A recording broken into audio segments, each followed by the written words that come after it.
Hello, I'm Laura Donnelly, and I am here today with the Healing Path. And I'm coming to you from Dancing with Ease Body Brain Balance, which is all about healing and self care. And this series that I like to do, conversations with good friends of mine and who are practitioners of different healing modalities or who have worked a long time with different things on healing themselves. This is just one of my favorite things to talk about is healing. And most of the people, all the people so far that I bring on, have the same idea, a similar beginning point, which is that all healing starts with self-healing and then radiates out from ourselves from a place of calm and centeredness. And it allows us to be present with other people. And in that presence, we can help them discover their own healing. So today, my guest is Vanessa Muntinga, and she and I met through another healing program. And we connected probably 2 years ago, 2.5 years ago, and have discovered all kinds of ideas that we share and love to talk about. So I am very happy to introduce you to Vanessa, and I'll bring her on screen now. Hi, Vanessa. Wonderful, Laura, to see you and to be here with you. Thank you so much for agreeing to share. Yeah, because geographically we are so far apart. Yes, I mean Switzerland. What is it? 7 hours? Even 7 hours? 7 or 8. Yeah, I think it's 7 or 8. I don't even know. Yeah, Time it is. zone, time zone wise, and then traveling longer because of. Yes, definitely longer. Yeah. Well, as you can see, the title is connecting the inner masculine with the inner feminine, and I trained, well, more than 30 years ago in psychosynthesis and gestalt, and I worked with that as well for quite some time, and had my own practice. And in the beginning, I mainly worked with young adults, which I could even say it made my heart sing, and I learned so much from these young people. It's amazing.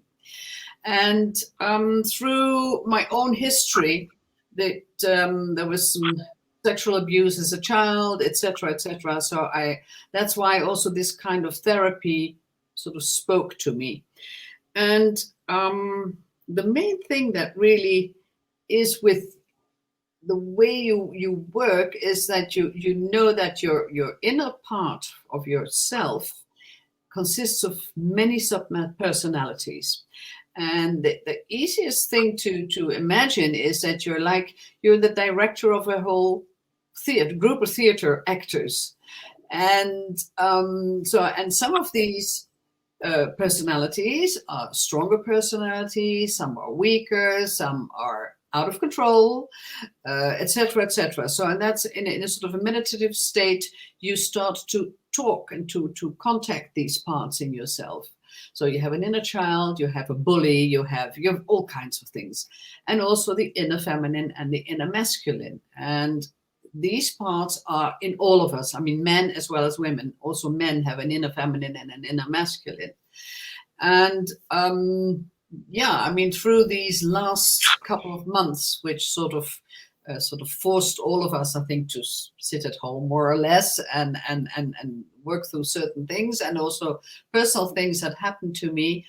I sort of was brought back to this kind of therapy, and I really worked very deeply with my inner masculine and inner feminine, and by journaling, by writing down some dreams that I had. And I encountered, and which was really quite surprising to me, that I had sort of exiled or had pushed down my inner masculine completely, I mean, for the most part, and that my inner feminine had taken over that role. Because the inner feminine and the inner masculine have rather specific roles, and that really was a surprise to me. So my work now has been more to, well, if you want to recuperate the inner masculine and yeah, talk to that part of myself, ask what it needed, what I need to do, what I expected that part, him or it, to do for me. So yeah, that's sort of the gist of the whole thing. So just kind of opening up with curiosity and Yes. creating a dialogue Mhm. within yourself. I love that idea, like a whole theater troupe. It It makes it more fun, right? does. It And does. and this work can be very deep and very powerful, Mhm. but it also can have a lightness and a buoyancy. And sometimes for myself, when I have been pushing something away, when I just even say, oh, I see that, I see you, Mhm. then there's just like this big breath of relief, because it doesn't have to scream at me because I stopped ignoring it. Yeah.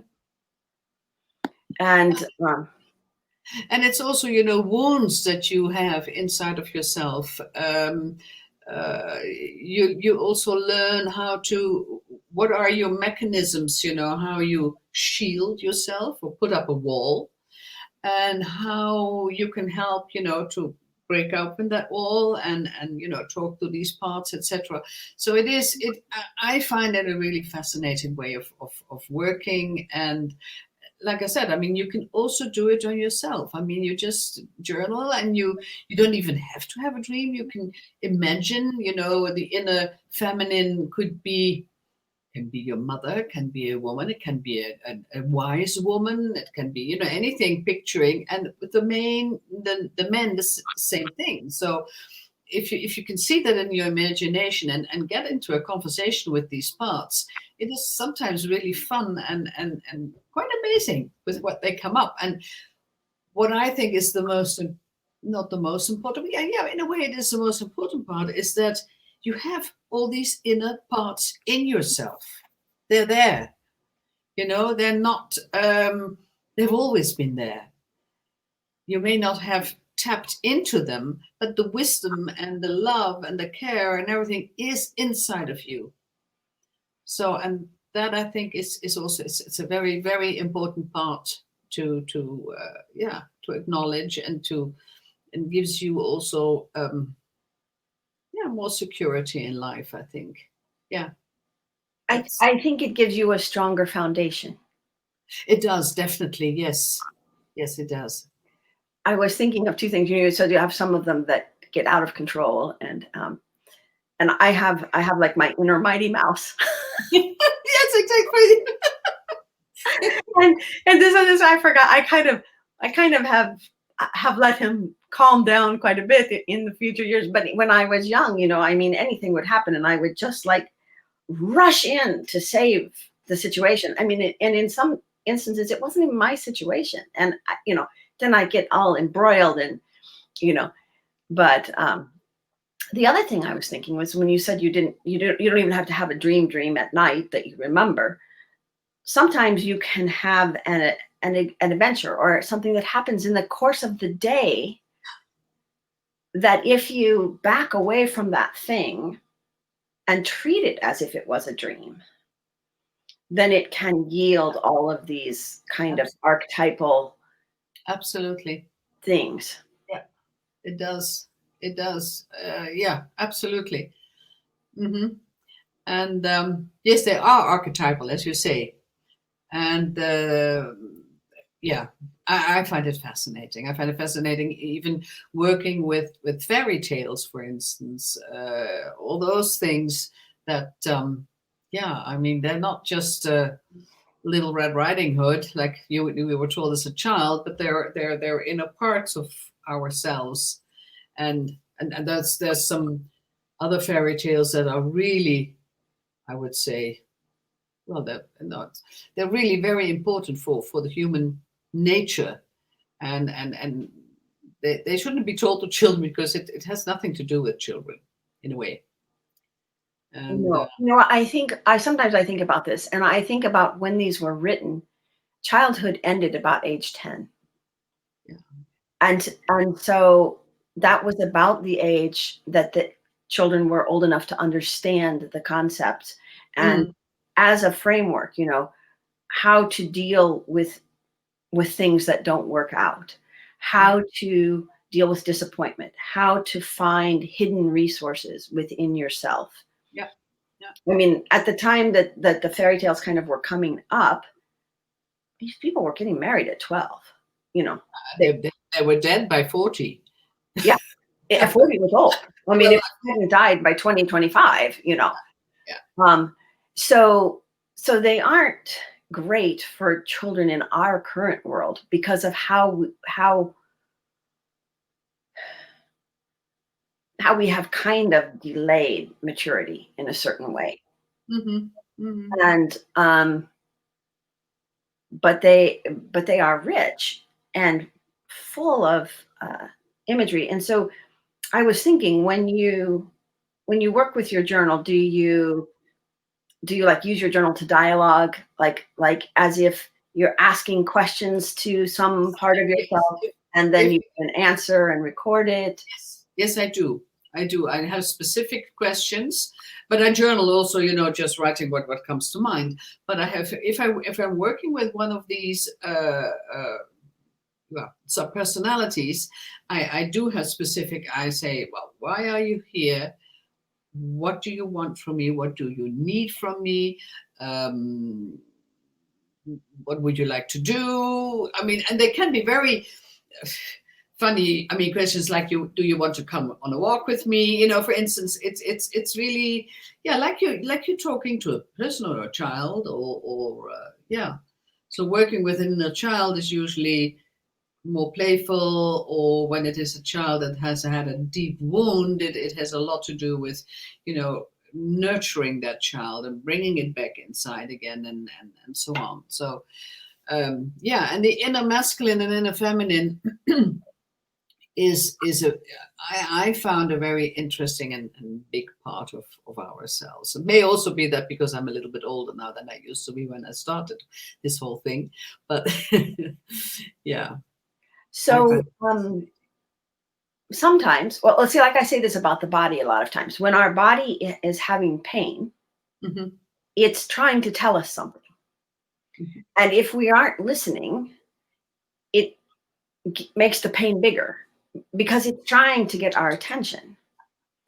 And so sometimes what helps with that situation is I just ask my body, my physical body, what are you trying to tell me with this headache?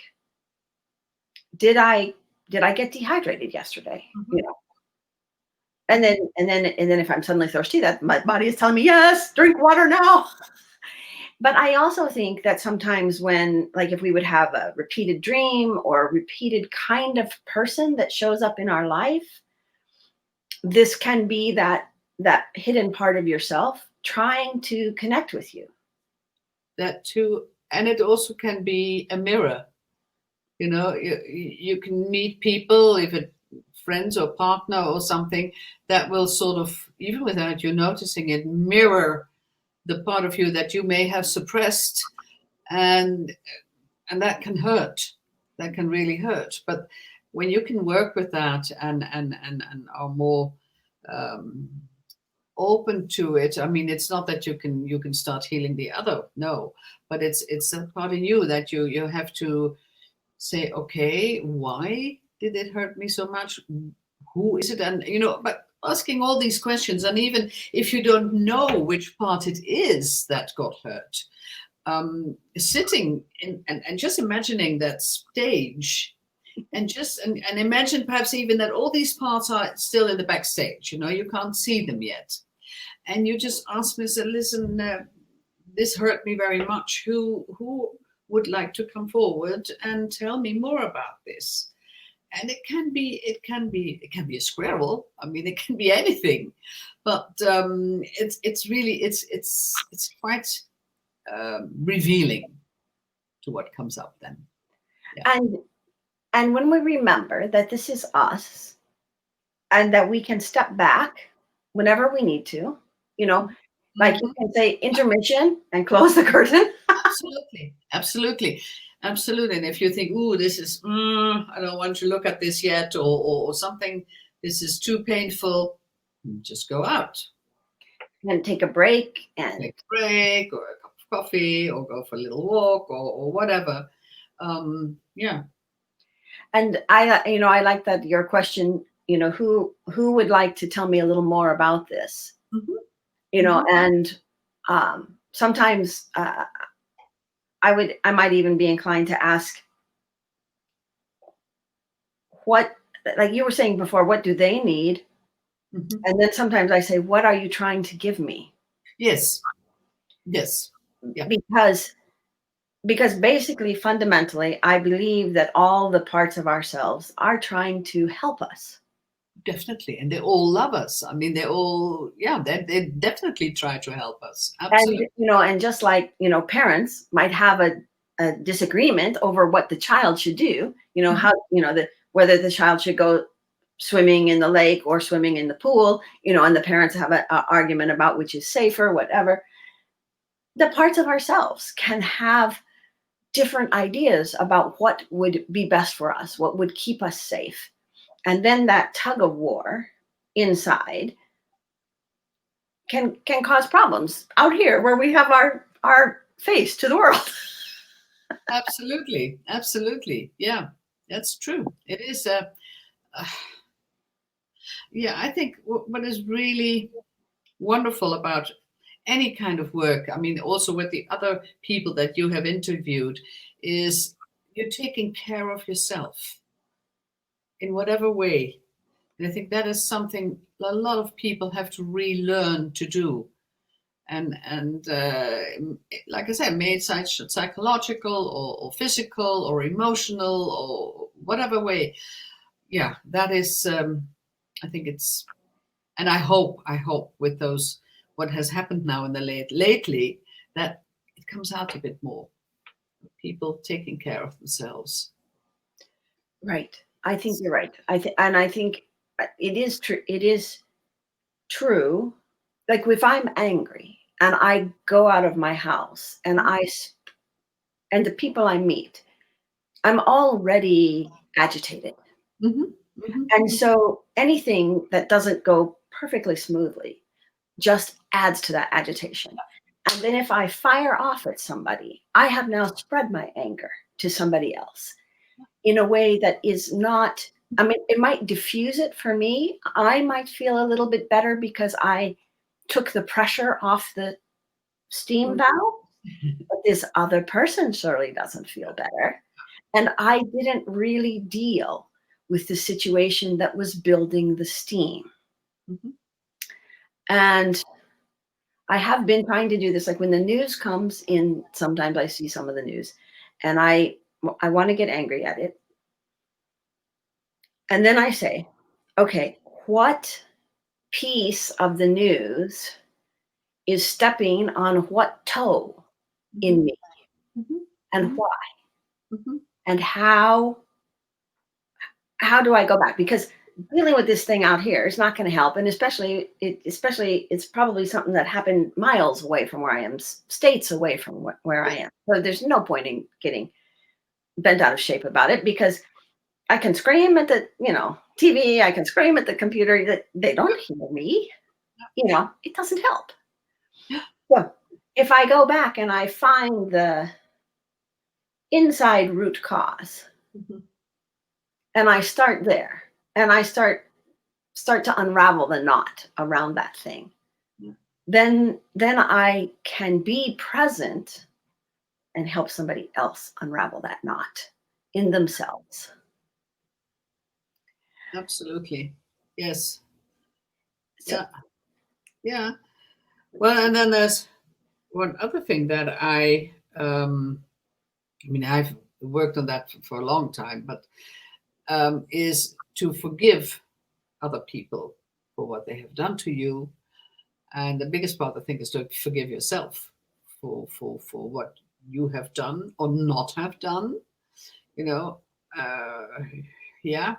So I think that is also that has, and I think also in a way, if you see these terrible things happening on TV and in the news, etc., if you can sort of forgive these people in a way for what they're doing, even if it's completely wrong, um, I think it protects them in a way more than if you go against it. And that's my way of looking at it, but maybe you're wrong. Well, also partly what you were talking about is bringing your inner masculine into your awareness of your whole self in a different way. Mhm. So that when you were pushing it away, it was maybe pushing back, but you didn't know it was pushing back. So So then if the feminine felt it pushing back, then maybe it's trying to be bigger. Whereas if they can be in dialogue, well, I was thinking too what you said about the inner feminine doing all the parts. This happened to my mom when my dad died. yeah, She had to, it took me a long time. I to spent do it so much all. time. Yes, Yeah. she had to do it all. Yeah. She had to make all the money. She had to make all the decisions. She had to take care of my brother and I. She had all the pressure, no one to share it with. And I was about 29, and I realized suddenly, like in a flash, how this happens to you, right? These things come together, like you've been working on them, and it's like boom, they click. That I heard that song. Sometimes I feel like a motherless child, Mhm. and I'm like, my mom was always here. This was Yeah, my most important thing, was to keep her safe, so that I absolutely. wouldn't be Yes. motherless. Mhm. But at that moment, I realized that who she had been able to be as my mother when my father was alive was not the mother she could be after he died. Right. And none of this work was really happening where I grew up in terms of inner masculine and inner feminine. And there wasn't even grief counseling when my dad died. No, no, no, no, no, no, no, no, no, no, And no. so I was wondering if you have any any things you have noticed in your physical body that have, as you have been merging these things, that you would attribute to bringing this kind of masculine energy more consciously back into your life, and figuring out how to balance it with the inner feminine energy. And the femininity, yeah, the more balance, exactly. Because uh, I think in a way, perhaps I have become softer. Not, I don't know, physically perhaps as well, but I mean also softer in sort of validating the feminine part in me, and and uh, and at the same time bringing up the masculine part. And the masculine part is the part which we think, it's like the yin and yang. I mean, it's the one that no, not the vision. The masculine part brings sort of like a space where the feminine part feels safe to show herself, and she doesn't have to, to be completely taken off, because it's a masculine part that is a protector. And if, like in my case, for many, many years, the feminine part sort of took over completely, she could also be, I mean, a woman or a feminine part that is angry really can be angry. Yeah. And I mean, really. So and bringing in the masculine part a bit more, and looking at that, and also accepting that, and seeing that part is protecting you. You don't have to be angry. You don't have to be harsh. These things that I think I noticed definitely, and also probably being more, I wouldn't say tolerant, because I am tolerant, and in certain things I'm not, because I don't think you can always be tolerant. Um, but uh, yeah, I think more validating men as such in their masculinity, if you want to, and not feeling, I'm much stronger. They don't know. I mean, that is. And that was my feminine part that was just taken over completely. So yeah, I think that's, and physically, really physically, I can't really say yet, but who knows? Well, it's an experiment, right? And it's a process, Yes. and how it was when it started is not how it is today, No. and probably not how it's going to be a couple of weeks or months from now. True. That is also something which is really amazing. I thought how there's always things coming up that you can work with. Or if you want to, of course, you can also suppress it and forget about it. But I mean, yeah, even at my age, there are still things that I think, yeah, Vanessa, yeah, you need to look at that and you need to work with that. And I think that is really fascinating. Really fascinating. I think we can learn to probably until the last breath. And I think that that's really really wonderful, and part of what this is in our life. I think our purpose in life is to continue to grow and unfold, Mhm. and to heal. You know, I mean, everybody has things in their past that were Of difficult, stressful, traumatic, uh, different levels for different people. And but at the same time, you know, in terms of being forgiving, you can't ever, you know, what doesn't bother me might be terrible for you. yeah, for instance, yes. And what doesn't bother you might be the worst thing for me. And Mhm.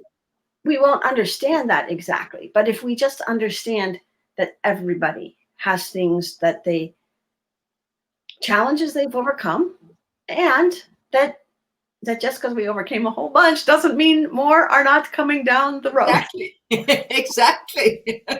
That's what I noticed. I mean, that was really, I thought, oh my God, I thought I'd left that behind. No, not. It's in a different level, you know, it's not the same, but it's different levels that you don't Well, work. and it's informed by all of your experience between then and now. Hmm. And that adds texture and color and depth Hmm. and understanding and the ability to look at the issue from a different point of view. Absolutely. Absolutely. And, you know, yeah, that's very, very true. Yeah. Yeah. So let's see. Fascinating. Yeah. I want to thank you for coming on and sharing Well, your thank you journey. very much for having me. I really enjoyed that. And you mentioned some good videos that you have taken part Yes, in recently. I And will. so, I will send you the link. Well, I could. Yeah, I think I would have to write it down. Probably. you can send it to me so that we get it right. And I'll put it in the comments for people It's who are really, interested. really. Yeah, they're really good. Yeah. And I just want to say how fun this is and how enjoyable. And to remind people that your video will be in the Healing Path group. And if anybody has questions or they want to ask about books or resources or anything, that they can connect with you there. Absolutely. All righty. From my email. Yeah.